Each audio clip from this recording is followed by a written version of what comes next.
શ્રીમન્નારાયણ નારાયણ હરિ હરિ. શ્રીમન્નારાયણ નારાયણ હરિ હરિ. શ્રીમન્નારાયણ નારાયણ હરિ હરિ. શ્રીમન્નારાયણ નારાયણ હરિ હરિ. तेरी लीला सबसे न्यारी न्यारी हरि हरि. तेरी लीला सबसे न्यारी न्यारी हरि हरि. भजमन नारायण नारायण हरि हरि.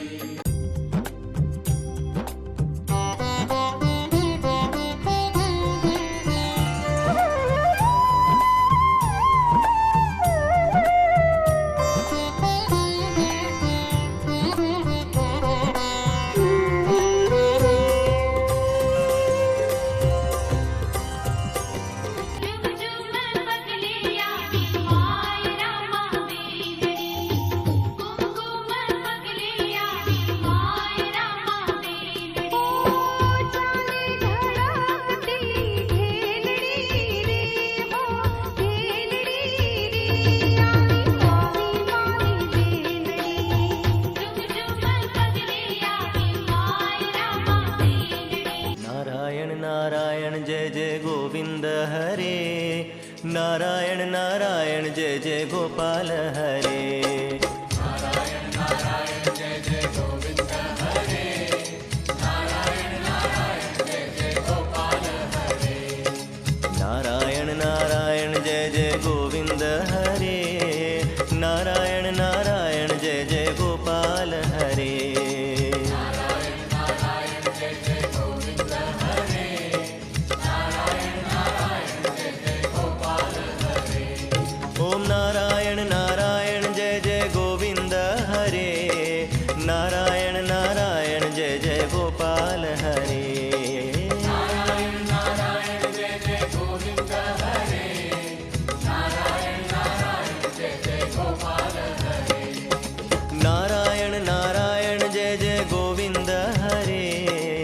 नारायण नारायण जय जय गोपाल हरे. નમસ્કાર, જય શ્રી કૃષ્ણ. હું છું જયેશ. લઈને આવ્યો છું હું મારા ઠાકોરજીને આજે તુલસીજી સાથે પરણાવવા માટે. જી હા, તુલસી વિવાહનો આ છે એવો અવસર. એ અવસર આજે આપણે ધર્મભક્તિના માધ્યમ દ્વારા ઈટીવી સંગાથે સૌએ સાથે મળીને માણવાનો છે. શીતલબેન અને અશોકભાઈ મારી સાથે જોડાયા છે અને અમે આજે ઠાકોરજી અને તુલસીના વિવાહ કરીશું. પરંતુ તુલસી વિવાહ શા માટે કરવા જોઈએ? શું છે આ પરંપરાનું મહાત્મ્ય? આ પરંપરા નિભાવવાથી કેવા ફળની થશે પ્રાપ્તિ? અને જો કોઈ તુલસી વિવાહ કરાવે છે તો તેને જીવનમાં સુખ શાંતિ અને સમૃદ્ધિની કામના કઈ રીતે પરિપૂર્ણ થશે તેની તમામ શાસ્ત્રોક્ત માહિતી અમે આજે આપને જણાવવા જઈ રહ્યા છીએ. તો જોડાઈ જાઓ અમારી સાથે અને આ પણ અમારા જાનૈયા કે માંડવ્યા બનો અને તુલસી વિવાહની અંદર જોડાઈને શ્રી હરિ અને તુલસી મૈયાની કૃપા પ્રાપ્ત કરી લો.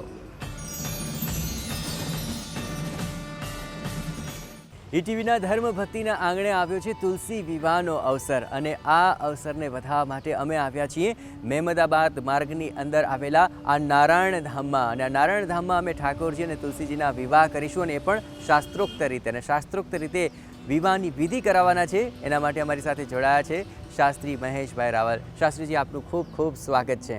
ધન્યવાદ જયેશભાઈ. આજે ઈટીવીના માધ્યમ થકી ધર્મભક્તિના આંગણે આજે અનોખો અવસર સાંપડ્યો છે. ખાસ કરીને તુલસીજીના વિવાહ અને ઠાકોરજીના વિવાહ આપણે કરવા જઈ રહ્યા છીએ. સૌપ્રથમ તો એ જ જણાવી દો કે આખરે ઠાકોરજી અને તુલસીજીના વિવાહ જે આપણે કરવા જઈ રહ્યા છીએ, કેટલો અનેરો આ શાસ્ત્રમાં દર્શાવાયો છે આ અવસર? જયેશભાઈ, ખરેખર ઉત્તમ અવસર કહેવાય. કારણ કે લૌકિક લગ્નની પહેલાં આપણે અલૌકિક લગ્નના પ્રયાણ તરફ જતા હોઈએ છીએ. જીવનની અંદર જીવ માત્ર એ લૌકિકમાંથી અલૌકિક જવાના ઉત્તમ પ્રસંગ છે અને પ્રસંગને આપણે શાસ્ત્રના વિધિ વિધાન સાથે ઠાકોરજીની સન્મુખ માણવા માટે જઈ રહ્યા છીએ. તો આવો આપણે સાથે મળી અને પ્રથમ ગણેશજીને બેસાડીએ. તો ચાલો આપણે સૌ પ્રથમ શરૂઆત કરીએ ગણેશ વંદનાથી. ચાલો.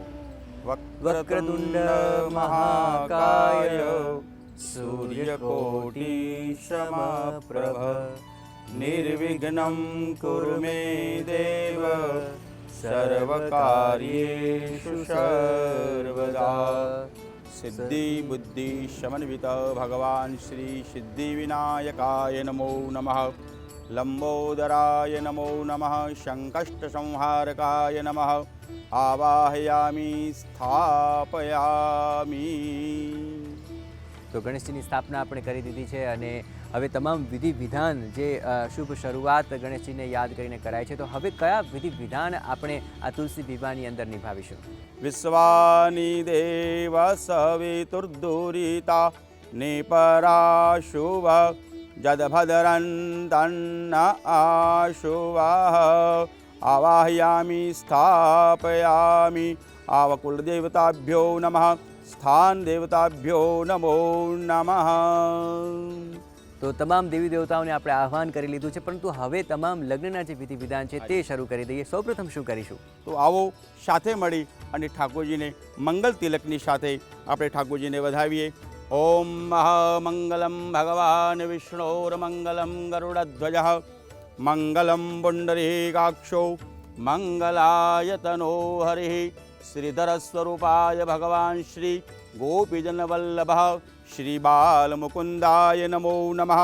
તો તમામ રીતે આગતા સ્વાગતા આપણે તુલસીજીની કરી છે અને હવે જે આપણે તમામ લગ્નના વિધિ વિધાન છે એક બાદ એક જાણતા જઈશું, તેની સાથેની રોચક કથાઓ પણ જાણતા જઈશું. તો શાસ્ત્રીજી, આપણે જે વર અને વધુ તેની આગતા સ્વાગતા તો કરી લીધી, હવે તેમના લગ્નના તમામ વિધિ વિધાન શરૂ કરી દઈએ. હવે જયેશભાઈ ખૂબ ઉત્તમ વિધિ વિધાન બતાવ્યું છે કે એની અંદર કોઈ પણ યોજક આપણે કે આ લગ્ન પ્રસંગ છે, લગ્ન પ્રસંગની અંદર મદનફળનું બંધન કરવામાં આવે છે. તો આવો આપણે પણ ઠાકોરજીને મદનફળ બાંધીએ અને મહાલક્ષ્મીજી તુલસી વૃંદા સ્વરૂપા છે એમને પણ મદનફળનું આપણે બંધન કરીએ છીએ.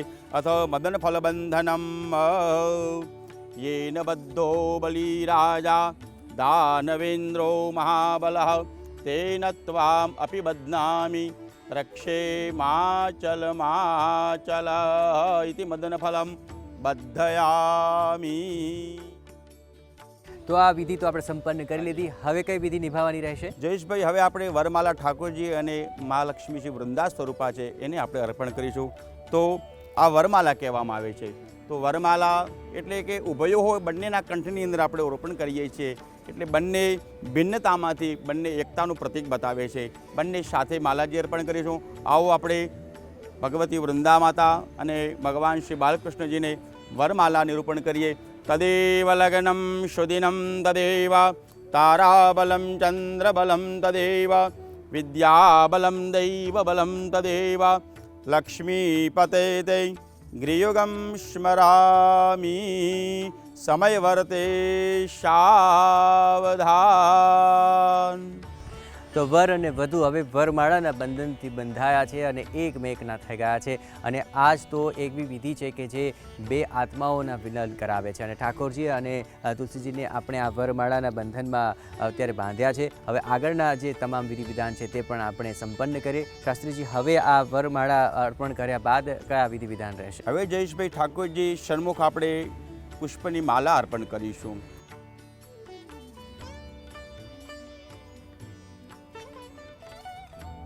સેવંતિકા બકુલચંબકપાટલાબ્જૈઃ પુન્નાગજાતિકરવીરરસાલપુષ્પૈઃ બિલ્વપ્રવાલ તુલસીદલમાલતીભિः સ્વામ પૂજયામિ જગદીશ્વર મે પ્રસીદ. બોલો શ્રી લક્ષ્મીનારાયણ ભગવાન કી જય. તો હવે મંગળ ફેરાની શરૂઆત કરીએ. આ વેદીની અંદર અગ્નિ પ્રજ્વલિત કરીશું અને અગ્નિની સાક્ષી આપણે સૌ કોઈ હવે મંગળ ફેરા ઠાકોરજી અને તુલસીજીને ફેરવીશું. વક્રતુંડ મહાકાય સૂર્યકોટી સમપ્રભા નિર્વિઘ્નં કુરુ મે દેવા સર્વકાર્યેષુ સર્વદા. તો ગણેશજીનું આહ્વાન આપણે કરી લીધું છે અને હવે શાસ્ત્રીજી ગણેશજીના આહ્વાન કર્યા બાદ મહત્વપૂર્ણ વિધિ વિધાનમાં શું કરીશું? હવે જયેશભાઈ, આપણે વિધિ વિધાનની અંદર આપણે મંગલ ઈચ્છા કરીએ છીએ. તો મંગલ તો ત્યારે જ થાય કે જ્યારે ઘરે માંડવો રોપાતો હોય. તો આવો સાથે મળી આપણે મંડપ મુહૂર્ત કરીએ અને મંડપ મુહૂર્તની દિશા એની ઈશાન અથવા અગ્નિ ખૂણો બતાવ્યો છે. તો આવો આપણે સાથે મળી વરપક્ષના અને જાનૈયા પક્ષના બંને સાથે મળી અને મંડપ મુહૂર્ત કરીએ. ઓમ તદેવ લગ્નમ શુદિનમ તદેવ તારાબલમ ચંદ્રબલમ તદેવ વિદ્યાબલમ દૈવબલમ તદેવ લક્ષ્મી પ્રતેતે ગૃહયુગમ સ્મરામિ મંડપસ્થ દેવતાભ્યો નમો નમઃ સુપ્રતિષ્ઠિતાઃ વરદાઃ ભવ.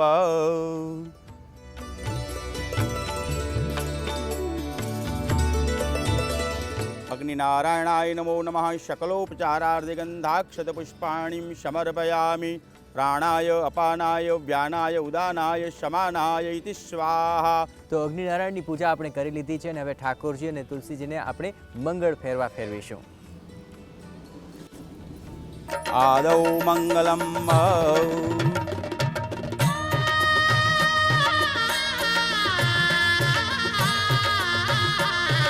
શુભમુહૂર્તમ ક્ષેમં કલ્યાણમ આરોગ્યમ ऐश्वर्यं निर्विघ्नेन शुभं भवतु. मङ्गलं भगवान् विष्णु मङ्गलं गरुडध्वजः मङ्गलं पुण्डरीकाक्षो मङ्गलाय तनो हरि. आदौ द्वितीयमङ्गलं तृतीयमङ्गलं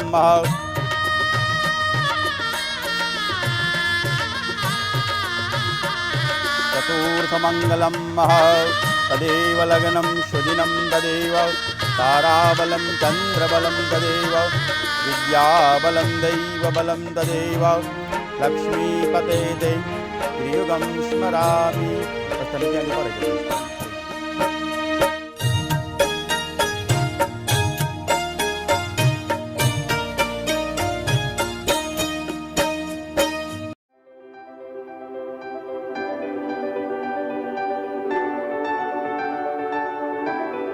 તો ઠાકોરજી અને તુલસીજીના લગ્ન થયા અને તેમનો સંસાર શરૂ થયો છે.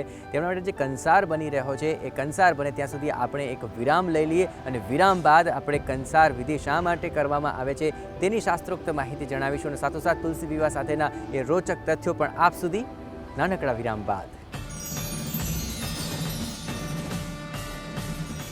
ઠાકોરજી અને તુલસીજીના વિવાહમાં આપનું મંગલ સ્વાગત છે.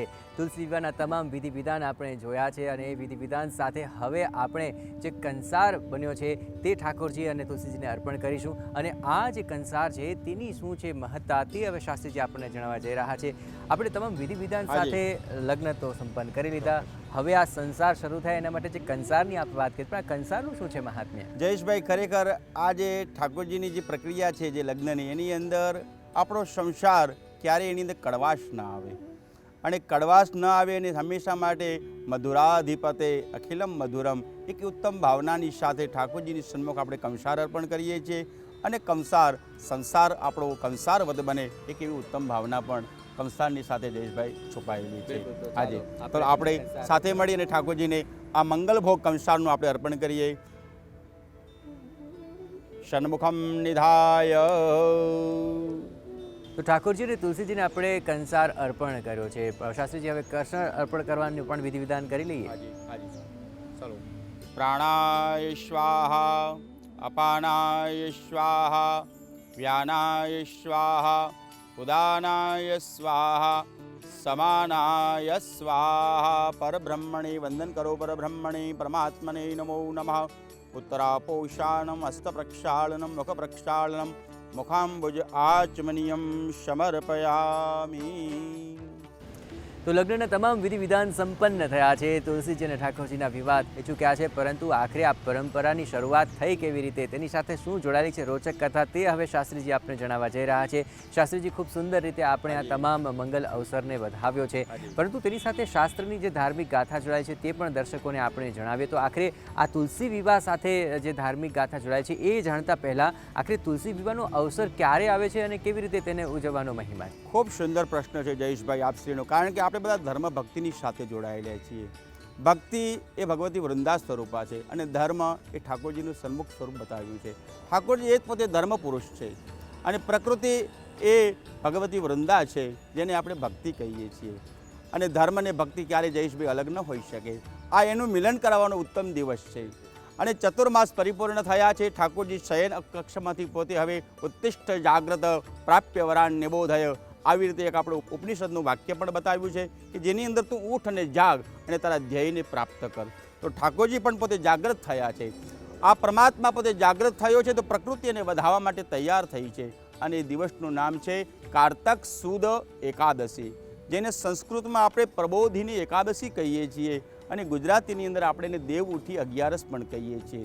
દેવ ઉઠી અગિયારસથી માંડી અને પૂર્ણિમા સુધી, જેને આપણે નાની દિવાળી કહીએ, જેને દેવ દિવાળી કહેવામાં આવે છે, એ દેવ દિવાળી સુધી દરેક નગરની અંદર, દરેક ગ્રામની અંદર, દરેક ભગવાનના મંદિરની અંદર, રામકૃષ્ણનું મંદિર હોય કે રાધાકૃષ્ણનું મંદિર હોય કે ભગવાન લક્ષ્મીનારાયણ બિરાજતા હોય, રંગે ચંગે ગામ એકત્રિત થઈ એકતા અને એકતાની સાથે ભગવાન ઠાકોરજીના શાલિગ્રામની સાથે મા ભગવતી વૃંદાને આનંદની સાથે અલૌકિક લગ્ન કરાવે છે. આજનો આ ઉત્તમ દિવસ છે. 5 દિવસ સુધી ઠાકોરજીના આવા લગ્નનો પ્રસંગ ઉજવવામાં આવતો હોય છે, જેને આપણે દિવ્ય લગ્ન કહીએ. તો સુંદર મજાનો જે આ અવસર છે તે આપણે સાથે મળીને મનાવ્યો છે. પરંતુ આપણે તુલસી વિવાહની તમામ રોચક બાબતો, ધાર્મિક ગાથા પણ જાણેલી છે. પણ આગળ અમે આપને એ પણ જણાવીશું કે જો આપ તુલસી વિવાહનું આયોજન કરી રહ્યા છો તો કઈ કઈ બાબતોનું રાખશો ધ્યાન અને કેવી રીતે શાસ્ત્રોક્ત રીતે તુલસી વિવાહ કરશો તો આપને વિશેષ ફળની પ્રાપ્તિ થશે. તમામ શાસ્ત્રીય ઉપાય આગળ આપ સુધી આ વિરામ બાદ.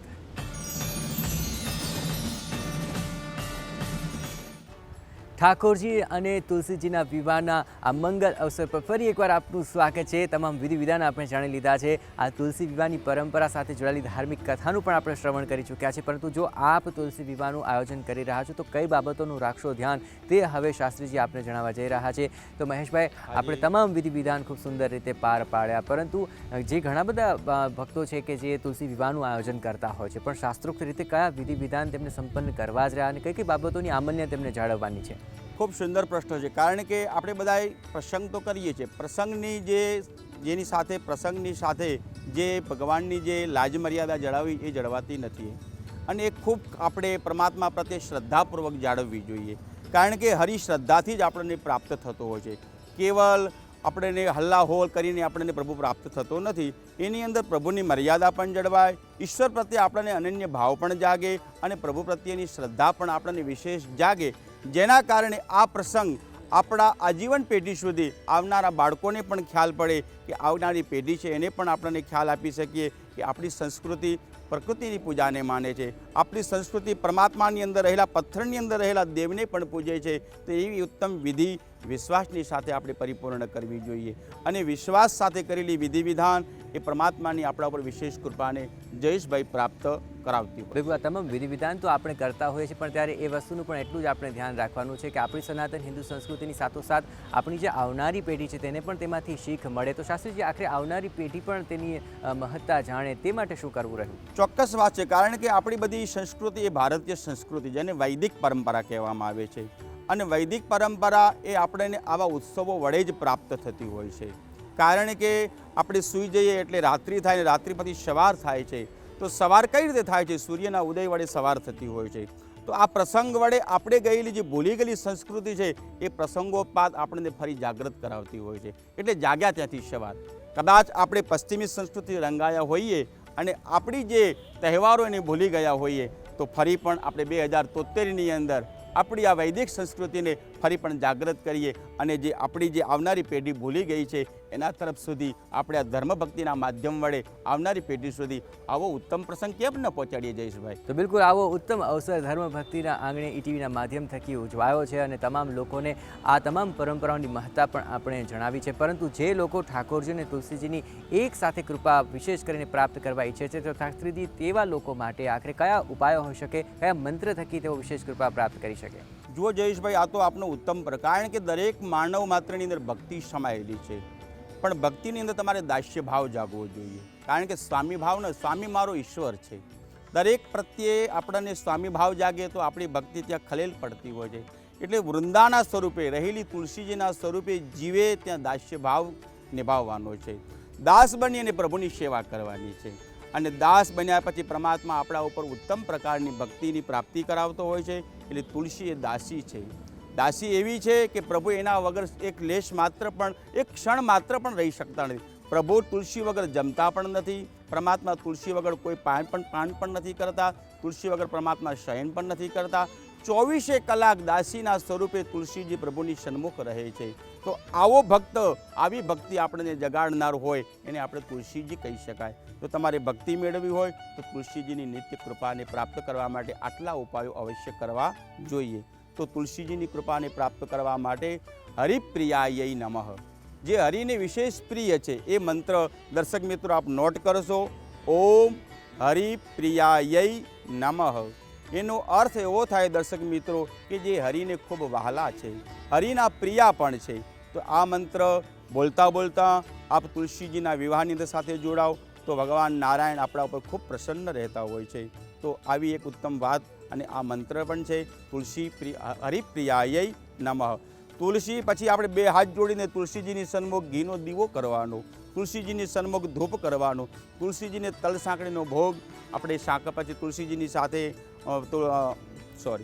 તુલસીજીને તલ સાંકળીનો ભોગ ધરાવવાનો, તુલસીજીને બોર ધરાવવાના, તુલસીજીને શેરડી ધરાવવાની અને પછી આપણે તુલસીજીને પ્રાર્થના કરવાની. તુલસી શ્રી સખી દેવી પાપ હારીણી પુણ્ય દે.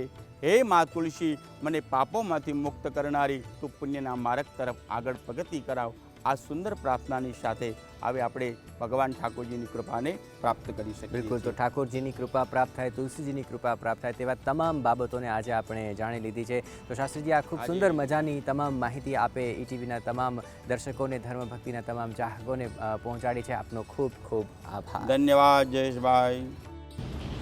તો તુલસી વિવાહનો આ અવસર આપણે સાથે મળીને માણ્યો અને આપણી સનાતન હિન્દુ સંસ્કૃતિની જે તમામ પરંપરાઓ છે તેની મહત્તા પણ જાણી. આગળ પણ આ જ રીતે આપણા તહેવારો વિશે આપને માહિતી આપતા રહીશું અને સાથોસાથ આ ધર્મ ભક્તિના માધ્યમ પર ધર્મના જ્ઞાન સાથે ભક્તિના પથ પર આગળ વધતા રહીશું. હાલ અમને આપશો રજા. નમસ્કાર.